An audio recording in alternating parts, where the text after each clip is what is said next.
Kolluru వెలుమలలో best flat కోసం చూస్తున్నారా? రాధేశ్ కైనే ఎంచుకోండి.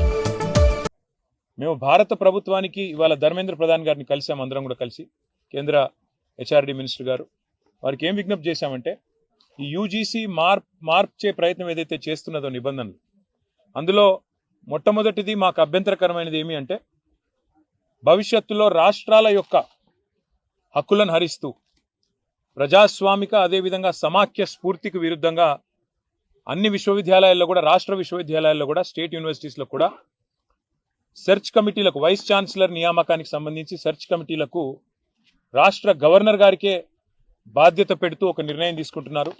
ఇది ఎంత మాత్రం కరెక్ట్ కాదు. ఎందుకంటే ఇది సమాఖ్య స్ఫూర్తికి వ్యతిరేకం, ఫెడరల్ స్పిరిట్కి వ్యతిరేకం, అటానమిక్, ఇన్స్టిట్యూషనల్ అటానమిక్ కూడా ఇది వ్యతిరేకం అని చెప్పి వారికి చాలా వివరంగా, దాదాపు అర్ధగంట సేపు వారితో మీటింగ్ జరిగింది.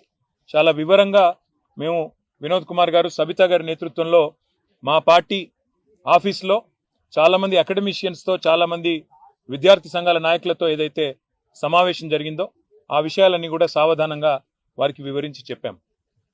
అట్లాగే వైస్ ఛాన్సలర్ల ఎంపిక విషయంలో కూడా పారదర్శకత పాటిస్తూ నిష్ణాతులైన వారికి అవకాశాలు ఇవ్వాలి అని వారు కూడా సూచించారు. మేము కూడా ఏకీభవించాం. ఖచ్చితంగా నిష్ణాతులే ఉండాలి, ఖచ్చితంగా అకాడమిషియన్సే ఉండాలి. అట్లా ఉంటేనే పిల్లలకు కూడా భవిష్యత్తు ఉంటుంది, దేశానికి కూడా భవిష్యత్తు ఉంటుందని చెప్పి కూడా వారికి కూడా చెప్పినాం. కానీ ఈ విషయంలో కేంద్రం పూర్తిగా కంట్రోల్ తీసుకోవడం గవర్నర్ల ద్వారా మంచిది కాదు. సమాఖ్య స్ఫూర్తికి మాత్రం ఇది వ్యతిరేకం. This is against federal spirit అని చెప్పి కూడా వారికి గట్టిగా ఖండితంగా చెప్పడం జరిగింది. అట్లాగే రాష్ట్రంలో కాదు, దేశం మొత్తంలో అన్ని విశ్వవిద్యాలయాల్లో కూడా దళిత, గిరిజన, బలహీన వర్గాల బీసీ స్టూడెంట్స్, స్కాలర్స్ కావచ్చు, పోస్ట్ గ్రాడ్యుయేట్ స్టూడెంట్స్ కావచ్చు, పిహెచ్డి స్కాలర్స్ కావచ్చు, ఇంకా మిగతా పిల్లలు కావచ్చు, ఇవాళ పెడుతున్న ఒక నిబంధన వల్ల వారికి తీవ్రమైన అన్యాయం జరిగే అవకాశం ఉందని చెప్పి కూడా మేము వివరించి చెప్పాం. ఒక క్లాజ్ తీసుకొస్తా ఉన్నారు, no suitable candidate found, NSF అని ఒకటి తీసుకొస్తా ఉన్నారు.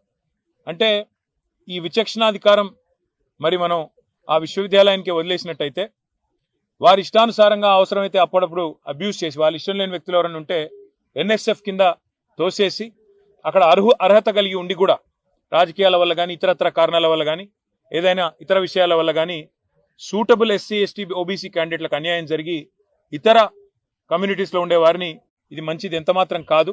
కాన్స్టిట్యూషనల్ భారత రాజ్యాంగం ఇచ్చిన హక్కు రిజర్వేషన్.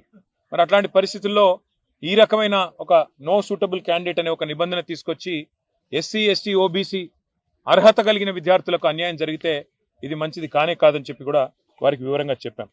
దాంతోపాటు మీ రిక్రూట్మెంట్లో, ప్రమోషన్లో మీరు ఎక్కువగా మెట్రిక్స్ మీద ఫోకస్ చేస్తున్నారు, కాకుండా రీసెర్చ్ ఎక్సలెన్స్, అదేవిధంగా అకాడమిక్గా కూడా కొంతమంది అకాడమిషియన్స్ చాలా మంది రీసెర్చ్ ఓరియంటెడ్గా ఉంటారు. వారు మీరు అనుకున్న మెట్రిక్స్కి సూటబుల్ కాకపోవచ్చు, కానీ వారిని తప్పకుండా పరిగణలోకి తీసుకోవాలి. మీరు అన్ని రకాలుగా ఆల్రౌండ్గా ఆలోచించాలని చెప్పినాం. దాంతోపాటు మరి లాంగ్ టర్మ్ స్టెబిలిటీ కూడా ఉండాలి ఒకసారి ఫ్యాకల్టీని హైర్ చేసిన తర్వాత అనే విషయాన్ని కూడా గట్టిగా నొక్కి చెప్పాము. ఇంకా మొత్తం వివరంగా వారికి దాదాపుగా ఒక 6 పేజీల విజ్ఞాపన పత్రాన్ని కూడా వివరంగా వారికి ఇవ్వడం జరిగింది. ఇచ్చిన తర్వాత వారు కూడా చాలాసేపు చర్చించారు. మీరు యూజీసీకి చెప్పారా మీ అభిప్రాయం అన్నారు. యూజీసీ కూడా చెప్పినాము, ఆన్లైన్ అప్లోడ్ కూడా చేశామని చెప్పాము. కానీ గౌరవ మంత్రి గారికి మీరు దయచేసి ఈ విషయంలో సావధానంగా ఆలోచించి రాష్ట్రాల హక్కులు హరించకుండా, రాష్ట్రాల అటానమీ హరించకుండా సమాఖ్య స్ఫూర్తికి విరుద్ధంగా నిర్ణయాలు తీసుకోవద్దని చెప్పి వారికి విజ్ఞప్తి చేశాం. ఆ తర్వాత పెద్దలు నితిన్ గడ్కరీ గారిని కూడా కోరుట్ల ఎమ్మెల్యే గారు, ముఖ్యంగా కోరుట్ల ఎమ్మెల్యే గారి విజ్ఞప్తి ఇది.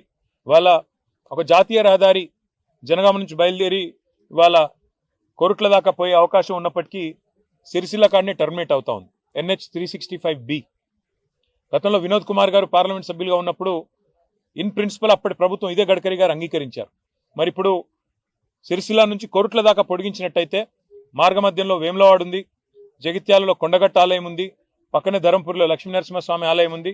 ఇటు టెంపుల్ టూరిజంని కూడా ప్రమోట్ చేసినట్టు అవుతుంది. అదే మాదిరిగా కనెక్టివిటీ కూడా పెరుగుతుంది. కాబట్టి NH 365Bని మధ్యమానేరు జలాశయం మీదుగా రాజరాజేశ్వర సాగర్ ఏదైతే ఉందో దాని మీదుగా ధవళేశ్వరంలో ఎట్లయితే రోడ్ కమ్ రైల్ బ్రిడ్జ్ కట్టినారో అట్లాగే మిడ్ మానేర్ మీదుగా కూడా ఒక రైల్ కమ్ రోడ్ బ్రిడ్జ్ కట్టి వేములవాడ మీదుగా కోరుట్ల దాకా తీసుకుపోయి అక్కడ NH 63 వస్తుంది, దానికి కలపండి అని చెప్పి కూడా గడ్కరీ గారిని కోరాము. పరిశీలిస్తానని వారు కూడా చెప్పారు. ఈ 2 కార్యక్రమాల తర్వాత మాకు ఈ 10 మంది శాసనసభ్యులు ఎవరైతే బీఆర్ఎస్ పార్టీ నుంచి పార్టీ మారి కాంగ్రెస్లో చేరినారో వారి అనర్హత విషయంలో కూడా సుప్రీంకోర్టు మొన్ననే నోటీసులు ఇచ్చిన విషయం మీకు తెలుసు. మళ్ళీ ఇప్పుడు విచారణకు కూడా డేట్ ఇచ్చిన విషయం కూడా మీకు తెలుసు. ఆ విషయంలో కూడా ఇప్పుడు మా పార్టీ యొక్క నాయకుల బృందం మా న్యాయవాదులను కూడా కలుస్తున్నాము. కలిసి దీన్ని ఇంకా స్పీడప్ చేయడానికి ఏం మార్గాలు ఉన్నాయి, ఏ రకంగా ఈ పార్టీ మారిన వారి మీద వేటు పడాలి, ఉప ఎన్నికలు రావాలని ప్రజలు కోరుకుంటున్నారు, ఆ విషయంలో కూడా తప్పకుండా పార్టీ పరంగా కూడా ఫాలో అప్ చేస్తాము. సుమన్ టీవీలో మీ పర్సనల్ అండ్ బిజినెస్ ప్రమోషన్స్ కోసం కింది నెంబర్కి కాంటాక్ట్ చేయండి.